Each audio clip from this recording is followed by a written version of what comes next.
जय हिंद जय भारत। दोस्तों आप देख रहे हैं लाइव भारत में, हूं आपका दोस्त सफर शुक्ला और हम लेकर आए हैं संडे स्पेशल में संदीप सिंह और विक्की के साथ आज कोरोना को लेकर, कोरोना की दवा को लेकर और कोरोना के मरीजों के रख रखाव को लेकर और निजीकरण को लेकर। और हम बात करेंगे शहर की जनता की और हम बात करेंगे आज होने हुई बरसात की। तो कुल मिला के हम बात करते हैं जनता के हितों की। और आज हम बात सबसे शुरुआत करते हैं, सबसे जो बड़ा मामला है वो है कोरोना के। आज मरीजों के जो लाशें बदल गई हैं। आज कोरोना के 2 मरीज थे, एक लाश बदल गई है प्रीतम सिंह मुकेरिया का। उनका यहाँ पे लाश डैमगंज गली नंबर 11 में दे दी जाती है, वो उनका संस्कार हो जाता है हिंदू रीति रिवाज से, वो सिख थे।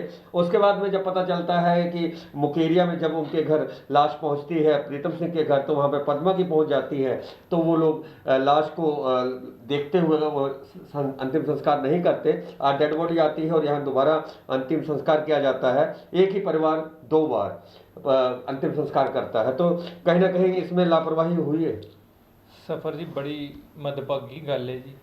ਜਿਨ੍ਹਾਂ ਦੇ ਪਰਿਵਾਰਾਂ ਤੇ ਕਿਸੇ ਮੌਤ ਦਾ ਸਾਇਆ ਡਿੱਗਦਾ, ਕਿਸੇ ਦੇ ਪਰਿਵਾਰ 'ਚ ਮੌਤ ਹੁੰਦੀ ਹੈ ਤੇ ਮੌਤ ਤੋਂ ਬਾਅਦ ਇੱਕ ਇਸ ਤਰ੍ਹਾਂ ਦਾ ਮਜ਼ਾਕ ਹੋ ਜਾਵੇ, ਇੱਕ ਬੜੀ ਵੱਡੀ ਗੱਲ ਹੈ ਸਫਰ ਜੀ। ਇਹਨੂੰ ਬੜੇ ਇੱਕ ਸੀਰੀਅਸ ਤਰੀਕੇ ਨਾਲ ਲੈਣਾ ਚਾਹੀਦਾ। ਪ੍ਰਸ਼ਾਸਨ ਐਡਾ ਨਲਾਇਕ ਹੋ ਗਿਆ ਵੀ ਉਹਨੂੰ ਇੰਨਾ ਨਹੀਂ ਪਤਾ ਵੀ ਅਸੀਂ ਜਿਹੜੀ ਇਹ ਉੱਥੇ ਮੌਤਾਂ ਨੂੰ ਕਿਹੜੇ ਟੈਗ ਲਾਣੇ। ਗਲਤ ਟੈਗ ਲਾ ਕੇ ਇੱਧਰ ਦੀ ਲਾਸ਼ ਉੱਧਰ ਭੇਜਤੀ। ਚਲੋ ਪਤਾ ਲੱਗ ਗਿਆ ਕਿਸੇ ਤਰ੍ਹਾਂ ਮੁਕੇਰੀਆਂ ਵਾਲਿਆਂ ਨੇ ਦੇਖ ਲਿਆ ਉਹ ਲਾਸ਼ ਦਾ ਚਿਹਰਾ, ਉਹਨਾਂ ਨੂੰ ਸ਼ੱਕ ਹੋਇਆ ਜਾਂ ਜੋ ਵੀ ਕੁਛ ਸੀਗਾ, ਠੀਕ ਹੈ। ਅਲਟੀਮੇਟਲੀ ਇਹਨਾਂ ਨੂੰ ਪਤਾ ਲੱਗਾ ਤੇ ਜਦੋਂ ਉਹਨਾਂ ਨਾਲ ਸੰਪਰਕ ਕੀਤਾ ਤੇ ਇਹਨਾਂ ਨੇ ਪਤਾ ਲੱਗਾ ਵੀ ਜਿਹੜੀ ਦੂਸਰੀ ਲਾਸ਼ ਜਿਹੜੀ ਇੱਥੇ ਡੈਮਗੰਜ ਆਈ ਸੀ ਉਹ ਉਹਨਾਂ ਨੂੰ ਸੰਸਕਾਰ ਕਰ ਚੁੱਕੇ ਨੇ ਹਿੰਦੂ ਰੀਤੀ ਰਿਵਾਜ ਨਾਲ। ਰਿਵਾਜ ਕੋਈ ਹੋਵੇ, ਰਿਵਾਜ ਕੋਈ ਹੋਏ, ਇਹ ਕੋਈ ਸਾਡਾ ਮੈਟਰ ਨਹੀਂ ਹੈ, ਪਰ ਉਹਦੀ ਆਤਮਾ ਨੂੰ ਸ਼ਾਂਤੀ ਜਿਹਨੇ ਪਰਿਵਾਰ ਨੇ ਸੋਚਿਆ ਵੀ ਮੇਰਾ ਇੱਕ ਜੀ ਸੀਗਾ ਜਾ ਰਿਹਾ ਸੀ, ਮੈਂ ਚਲੋ ਐਂਡ ਤੇ ਜੋ ਰਸਮ ਰਿਵਾਜ ਉਹ ਤੇ ਪੂਰੇ ਕਰਦੇ। ਉਹਦੇ ਬੱਚਿਆਂ ਦਾ ਉਹਦੀ ਸਿਚੁਏਸ਼ਨ ਦੇਖਣ ਵਾਲੀ ਸੀ। ਤੁਸੀਂ ਇਹ ਖਬਰ ਨੂੰ ਬੜੀ ਪ੍ਰਮੁਖਤਾ ਨਾਲ ਛਾਪਿਆ। ਇਹ ਸਰਕਾਰ ਦੀ, ਇਸ ਹਸਪਤਾਲ ਦੀ, ਪ੍ਰਸ਼ਾਸਨ ਦੀ ਤੁਸੀਂ ਪੂਰੀ ਤਰ੍ਹਾਂ ਨਿਖੇਧੀ ਕੀਤੀ ਹੈ।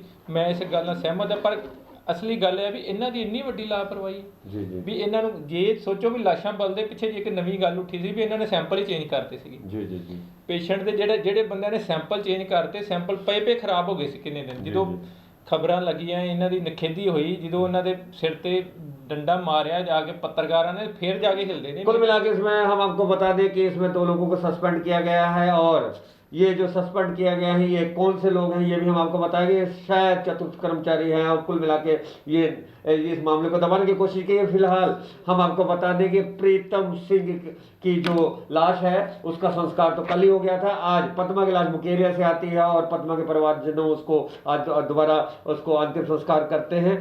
तो जी कुछ कहना चाहते हैं? हाँ जी सफर जी, गल इस तरह भी ਜਿਹੜਾ ਤੁਸੀਂ ਕਹਿ ਰਹੇ ਵੀ 2 ਬੰਦਿਆਂ ਨੂੰ ਬਰਖਾਸਤ ਕਰ ਦਿੱਤਾ, ਮੈਂ ਤੁਹਾਨੂੰ ਦਾਅਵੇ ਨਾਲ ਕਹਿ ਦਿੰਦਾ ਜਿਹੜੇ ਬਰਖਾਸਤ ਹੋਣੇ 3rd-4 ਕਲਾਸ ਹੀ ਹੋਣੇ ਆ। ਉਹਦਾ ਕਾਰਨ ਦੱਸ ਦਿੰਦਾ ਮੈਂ ਤੁਹਾਨੂੰ। ਉਹਨਾਂ ਟੈਗ ਕੇ ਨੋ ਇਹ ਡਿਪਾਰਟਮੈਂਟ ਉੱਪਰ ਵਾਲੇ ਬੰਦਿਆਂ ਦੀ ਵੀ ਨਲਾਇਕੀ ਹੁੰਦੀ ਹੈ। ਪਿੱਛੇ ਜੀ ਤੁਸੀਂ ਇੱਕ ਕਾਂਡ ਸੁਣਿਆ ਸੀਗਾ ਵੀ ਮੁਕਤਸਰ ਦੇ ਵਿੱਚ ਇੱਕ ਫਾਰਮਾਸਿਸਟ ਨੂੰ ਸਸਪੈਂਡ ਕਰ ਦਿੱਤਾ ਗਿਆ ਸੀ ਜਿਹੜਾ ਜਾਲੀ ਛੱਬੀਆਂ ਬਣਾ ਰਿਹਾ ਸੀਗੀ, ਜਿਹੜੇ ਸਰਟੀਫਿਕੇਟ ਬਣਾ ਰਿਹਾ ਸੀ।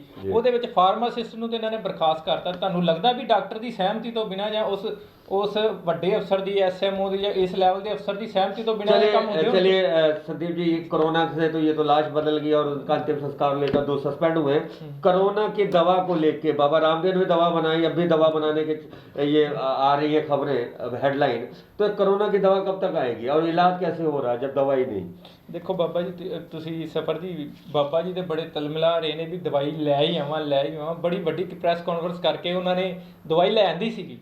ਜੇ ਮੌਕੇ ਤੇ ਜੇ ਧਿਆਨ ਦੇ ਵਿੱਚ ਸਰਕਾਰਾਂ ਦੇ ਨਾਂ ਆਉਂਦਾ, ਆਯੂਸ਼ ਡਿਪਾਰਟਮੈਂਟ ਦੇ ਧਿਆਨ ਦੇ, ਉੱਤਰਾਖੰਡ ਦੇ ਆਯੂਸ਼ ਡਿਪਾਰਟਮੈਂਟ ਕਹਿ ਦਿੱਤਾ ਵੀ ਕਰੋਨਾ ਦੀ ਇਹ ਜਿਹੀ ਕੋਈ ਦਵਾਈ ਨਹੀਂ।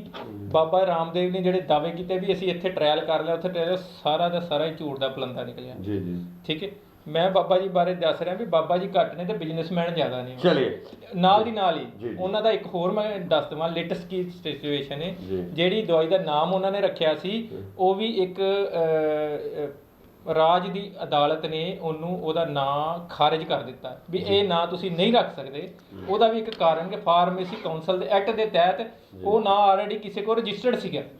ਠੀਕ ਹੈ, ਹੁਣ ਜਿਹੜੀ ਦੂਸਰੀ ਗੱਲ ਕਰ ਰਹੇ ਤੁਸੀਂ ਦਵਾਈਆਂ ਕਿਹੜੀ ਕੰਪਨੀਆਂ ਬਣਾ ਰਹੀਆਂ, ਇੱਕ ਭਾਰਤ ਦੀ ਇੱਕ ਕੰਪਨੀ ਹੈ ਕਡੀਲਾ ਤੇ ਭਾਰਤ ਕੰਪਨੀ ਦਾ ਨਾਂ ਹੀ ਭਾਰਤ ਹੈ ਤੇ ਰੂਸ ਦੀ ਇੱਕ ਕੰਪਨੀ ਹੈ। ਇਹ 2-3 ਕੰਪਨੀਆਂ 1 ਨੰਬਰ ਤੇ ਜਾ ਰਹੀਆਂ ਜਿਨ੍ਹਾਂ ਨੇ ਮੈਨੂੰ ਲੱਗਦਾ ਵੀ ਜਲਦੀ 15-20 ਦਿਨ ਮਹੀਨੇ ਦੇ ਵਿੱਚ ਦਵਾਈ ਲਾਂਚ ਕਰ ਦੇਣਗੀਆਂ। ਠੀਕ ਹੈ। ਰੂਸ ਜਿਹੜਾ ਨਾ ਪ੍ਰਯੋਗ ਕਰ ਰਿਹਾ, ਉਹਨੇ ਆਪਣੇ ਉੱਥੋਂ ਦੇ ਫੌਜੀਆਂ ਦੇ ਪ੍ਰਯੋਗ ਕਰਨਾ ਸ਼ੁਰੂ ਕਰ ਦਿੱਤਾ, ਉਹਨਾਂ ਨੂੰ ਇੰਜੈਕਸ਼ਨ ਲਾਣੇ ਸ਼ੁਰੂ ਕਰ ਦਿੱਤੇ, ਟ੍ਰਾਇਲ ਬੇਸ ਦਾ ਸ਼ੁਰੂ ਕਰ ਦਿੱਤਾ, ਮਨੁੱਖੀ ਟ੍ਰਾਇਲ ਸ਼ੁਰੂ ਹੋ ਗਿਆ। ਭਾਰਤ ਨੇ ਵੀ ਮਨੁੱਖੀ ਟ੍ਰਾਇਲ ਸ਼ੁਰੂ ਕਰ ਦਿੱਤਾ, ਠੀਕ ਹੈ। ਪਰ ਜਿਹੜਾ ਰੂਸ ਨੇ ਗੱਲਬਾਤ ਭਾਰਤ ਨਾਲ ਚੱਲ ਰਹੀ ਹੈ, ਰੂਸ ਨਾਲ ਟਾਈ ਅਪ ਇਹ ਹੋ ਰਿਹਾ ਵੀ ਸਾਰੀ ਦਵਾਈ ਮੈਨੂਫੈਕਚਰ ਕਰਨ ਦੇ ਵਿੱਚ ਭਾਰਤ ਵੈਸੇ ਵੀ ਬਹੁਤ ਇੱਕ ਨੰਬਰ ਤੇ ਹੈ। ਬਹੁਤ ਸਾਰੀਆਂ ਐਸੀਆਂ ਦਵਾਈਆਂ ਜਿਹੜੀਆਂ ਭਾਰਤ ਤੋਂ ਮੈਨੂਫੈਕਚਰ ਹੋ ਕੇ ਬਾਹਰ ਜਾਂਦੀਆਂ ਨੇ, ਚਾਹੇ ਅਮਰੀਕਾ ਹੋਵੇ ਚਾਹੇ ਦੂਸਰੀਆਂ ਕੰਟਰੀਆਂ 'ਚ ਹੋਵੇ, ਤੇ ਰੂਸ ਨਾਲ ਟਾਈ ਅਪ ਹੋ ਰਿਹਾ। ਜੇ ਇਹ ਦਵਾਈ ਸਕਸੈਸ ਹੋ ਜਾਂਦੀ ਹੈ ਤੇ ਭਾਰਤ ਵਿੱਚ ਬਣੇਗੀ, ਤੇ ਰੂਸ ਇਹਦੀ 50% ਕੰਜਪਸ਼ਨ ਜਿਹੜੀ ਉਹ ਭਾਰਤ ਵਿੱਚ ਕਰੇਗਾ। 50% ਦਵਾਈ ਭਾਰਤ ਨੂੰ ਦੇਗਾ ਵੀ ਤੁਸੀਂ ਪਹਿਲਾਂ ਆਪਣੇ ਜਿਹੜੇ ਭਾਰਤੀ ਨਾਗਰਿਕਾਂ ਦੇ ਇਹਨਾਂ ਦੇ ਯੂਜ਼ ਕਰੋ। 50% ਦਵਾਈ ਉਹ ਆਪਣੇ ਤੇ ਕੁਝ ਲੈ ਜਾਏਗਾ, ਕੁਝ ਬਾਹਰ ਵਿਦੇਸ਼ਾਂ ਲਈ ਵੰਡੇਗਾ। ਠੀਕ ਹੈ, ਇਹ ਇੱਕ ਬੜੀ ਵਧੀਆ ਖਬਰ ਹੈ। ਜੇ ਵੈਕਸੀਨ ਆ ਜਾਏ ਤੇ ਬਹੁਤ ਸਾਰਾ ਬੋਝ ਘਟ ਜਾਏਗਾ। ਲੇਕਿਨ ਇਹਦੇ ਉਲਟ ਮੈਂ ਤੁਹਾਨੂੰ ਦੱਸ ਰਿਹਾ ਸਫਰ ਜੀ, 10 ਲੱਖ ਤੋਂ ਆંકੜਾ ਪਾਰ ਕਰ ਗਿਆ ਭਾਰਤ ਦੇ ਵਿੱਚ। ਚਿੰਤਾ ਦਾ ਵਿਸ਼ੇ ਆ 10 ਲੱਖ। ਹਾਂ, ਕੀ ਚੱਲ ਕੀ ਰਿਹਾ ਹੁਣ? ਥੋੜਾ ਜਿਹਾ ਇਹ ਪੈਟਰਨ ਨੂੰ ਆਪਾਂ ਚੈੱਕ ਕਰੀਏ। ਜਦੋਂ ਪਹਿਲਾਂ ਇੱਕ ਸੁਣਦੇ ਹਾਂ ਵੀ ਸਟਾਰਟਿੰਗ ਤੇ ਸੁਣੋ 1000 ਮਰੀਜ਼ ਆ ਗਿਆ ਇੱਕ ਦਿਨ ਦੇ ਵਿੱਚ, ਅੱਜ ਹੀ 1200 ਆ ਗਿਆ, ਅਗਲੇ ਦਿਨ 1500 ਹੋ ਗਿਆ, ਉਸ ਤੋਂ ਬਾਅਦ 5000 ਹੋ ਗਿਆ, 10000 ਹੋ ਗਿਆ, 20000 ਹੋ ਗਿਆ। ਅੱਜ ਕੀ ਹੈ? ਪਰਸੋਂ ਚੌਥ ਪਿਛਲੇ ਹਫ਼ਤੇ ਜਦੋਂ ਗੱਲ ਕਰ ਰਹੇ ਹਾਂ ਉਦੋਂ ਸੋਚ ਰਹੇ ਹਾਂ 20000 ਮਰੀਜ਼ ਇੱਕ ਦਿਨ 'ਚ ਆ ਰਿਹਾ, ਕੱਲ੍ਹ ਦੇ ਦਿਨ 'ਚ 30-35 ਮਰੀਜ਼ ਆ ਰਿਹਾ। ਅਗਲੇ ਹਫ਼ਤੇ ਕੀ ਹੋਏਗਾ? ਅਗਲੇ ਹਫ਼ਤੇ 40000 ਹੋਏਗਾ ਇੱਕ ਦਿਨ 'ਚ ਮਰੀਜ਼। ਇੱਕ ਡਾਕਟਰਾਂ ਦੇ ਪੈਨਲ ਨੇ ਇਹ ਦੱਸ ਦਿੱਤਾ ਹੈ ਵੀ ਦਸੰਬਰ ਤੱਕ ਇਹ ਇਸੇ ਸਪੀਡ ਨਾਲ ਕਰੋਨਾ ਵੱਧਦਾ ਰਿਹਾ ਭਾਰਤ ਦੇ ਵਿੱਚ, ਤੇ तकरीबन 3 करोड़ भारतीय कोरोना तो ग्रस्त हो जाएंगे।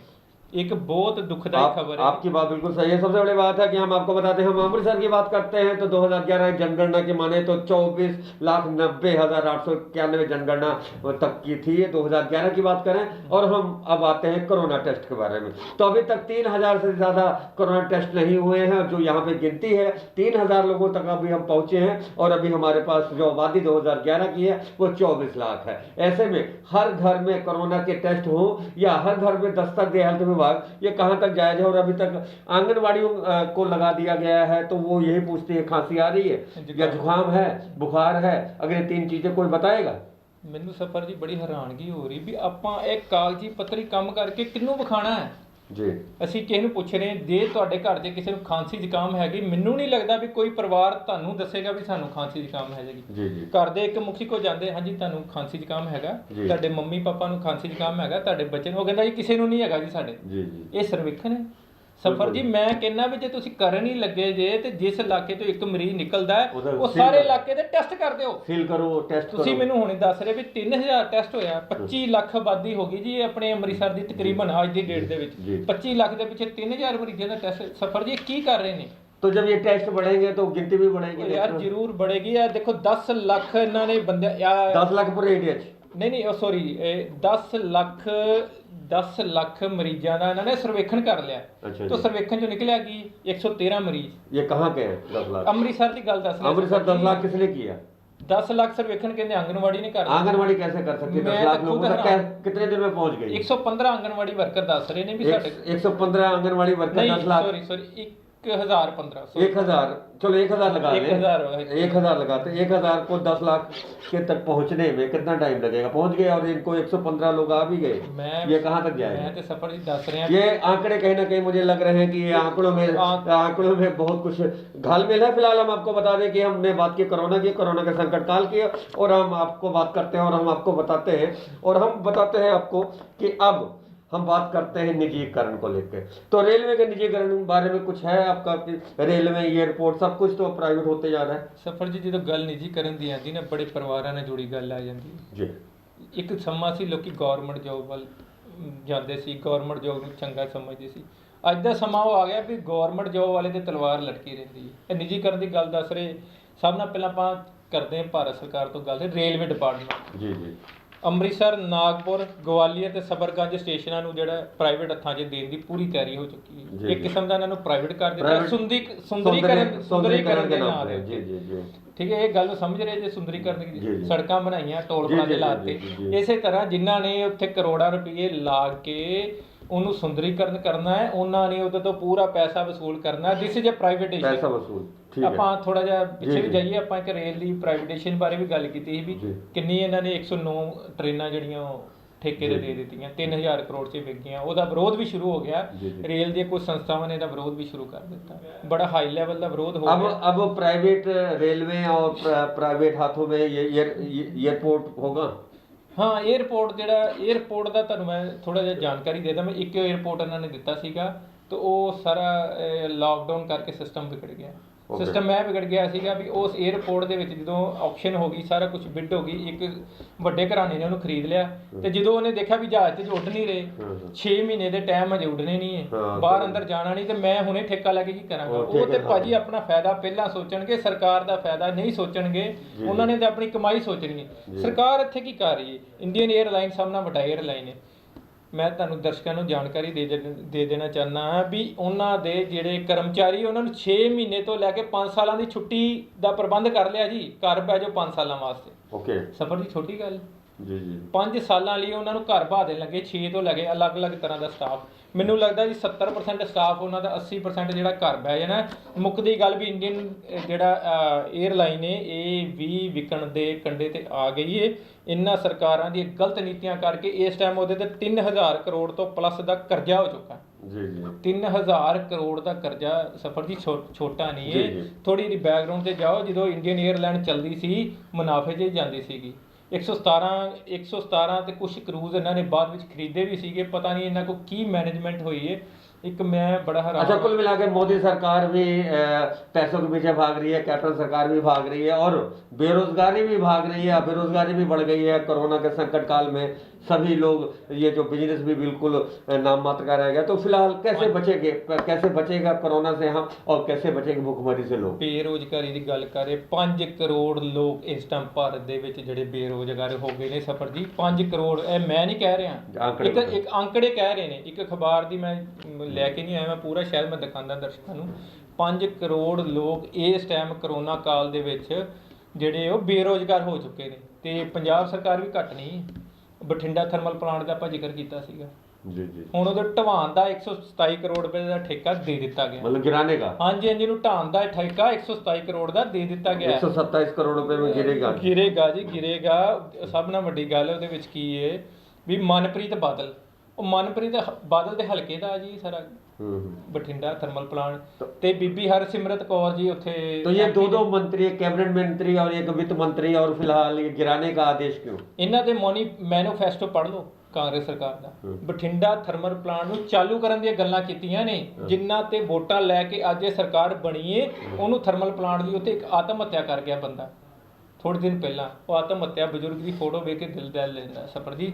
ਉਹ ਬੰਦੇ ਨੇ ਆਤਮ ਹੱਤਿਆ ਕਰਨ ਤੋਂ ਪਹਿਲਾਂ ਸੁਸਾਈਡ ਨੋਟ ਲਿਖਿਆ ਵੀ ਮੈਂ ਜਦੋਂ ਇਹ ਥਰਮਲ ਪਲਾਂਟ ਬਣਨ ਲੱਗਾ ਸੀ ਤੇ ਮੈਂ ਆਪਣੀ ਜ਼ਮੀਨ ਦਿੱਤੀ ਸੀ ਥਰਮਲ ਪਲਾਂਟ ਨੂੰ, ਤੇ ਮੈਂ ਆਪਣੀ होश दे विच इन्हों नहीं देखना भी। चलिए, ये उसका जमीर था, जमीन दी थी और जमीर जागा तो उन्होंने आत्महत्या कर ली। लेकिन सियासत का जमीर कब जागेगा? थर्मल प्लांट पहले बनाते हैं, उसके बाद में जब बंद किया जाता है 127 करोड़ गिराने में लगता है। सबसे बड़ी बात करें अकाली दल की तो हरसिमरत कौर केंद्र में मंत्री है, और बात करें मनप्रीत बादल की तो पंजाब सरकार में मंत्री हैं।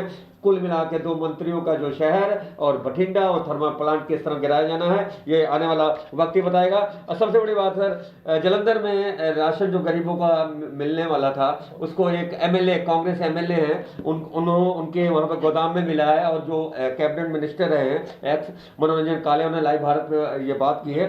तो ये गरीबों का राशन एमएलए, कैप्टन के एमएलए के गोदाम में। सफर जी, मैं ਤੁਹਾਡੀ ਕੱਲ ਇੰਟਰਵਿਊ ਸੁਣੀ, ਬਹੁਤ ਵਧੀਆ ਤੁਸੀਂ ਮੁੱਦਿਆਂ 'ਤੇ ਸਵਾਲ ਕੀਤੇ ਉਹਨਾਂ ਨੂੰ।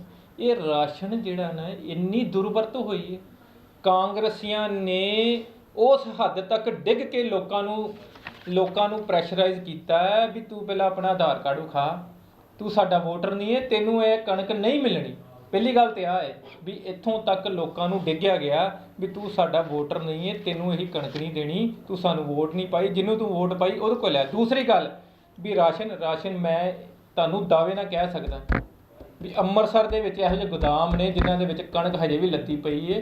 ਇਹਨਾਂ ਕਾਂਗਰਸੀਆਂ ਨੇ ਲੁਕਾ ਕੇ ਛਪਾ ਕੇ, ਡੀਪੂ ਵਾਲਿਆਂ ਨਾਲ ਮਿਲ ਕੇ ਇਹ ਕਣਕ ਨੂੰ ਲੁਕਾ ਕੇ ਰੱਖਿਆ ਹੋਇਆ ਹੈ। ਜੇ ਕਿਤੇ ਪੁਲਿਸ ਅੱਜ ਹੋਰ ਚੀਜ਼ਾਂ ਨੂੰ ਲੱਭਣ ਤੇ ਜ਼ੋਰ ਲਾ ਰਹੀ, ਜੇ ਕਿਤੇ ਮੁਸਤੈਦੀ ਵਰਤੇ, ਤੇ ਉੱਥੋਂ ਵੀ ਅੰਮ੍ਰਿਤਸਰ ਦੇ ਵਿੱਚੋਂ ਵੀ ਇਹ ਛੋਟੇ ਲੈਵਲ ਦਾ ਖੇਡ ਮੇਲ ਨਹੀਂ ਹੈ, ਇਹ ਕੌਂਸਲ ਲੈਵਲ ਦਾ ਖੇਲ ਨਹੀਂ ਹੈ। ਇਹ ਕੌਂਸਲ ਨਾਲ ਜੁੜੇ ਜਿਹੜੇ ਤਾਰ ਉੱਪਰ ਤੱਕ ਜਾਣਗੇ, ਡਿਪੂ ਹੋਲਡਰ ਇਹਦੇ ਵਿੱਚ ਨਾਲ ਸ਼ਮੂਲੀਅਤ ਦੇ ਨਾਲ ਮਿਲੀ ਭਗਤ ਨਾਲ ਸਾਰਾ ਕੰਮ ਹੋ ਰਿਹਾ। ਮੈਂ ਇਹੋ ਜਿਹੇ ਕਦਮਾਂ ਬਾਰੇ ਤੁਹਾਨੂੰ ਦੱਸ चलिए, ਰਿਹਾ ਵੀ। तो ये थे संदीप सिंह और लाइव भारत के आज संडे स्पेशल में इन्होंने कोरोना अपडेट को लेकर कोरोना के बारे में बात की, कोरोना की बीमारियों के बारे में बात की और कोरोना की दवा के बारे में बात की, बेरोजगारी के बारे में बात की, लंगर जो बांटा गया है सरकारी लंगर यानी कि सरकारी सामान, उसके बारे में बात की और हमने हर पहलू में बात की। हमने किया रेल और वायु के निजीकरण को लेकर हमने बात की और सबसे बड़ी बात बाबा रामदेव से लेकर हमने कोरोना की दवा बनाने वाले अलग अलग कंपनियों को लेकर बात की। हमने जनता के हित में बात की और जनता के लिए हम लेकर आए थे ये स्पेशल संडे स्पेशल।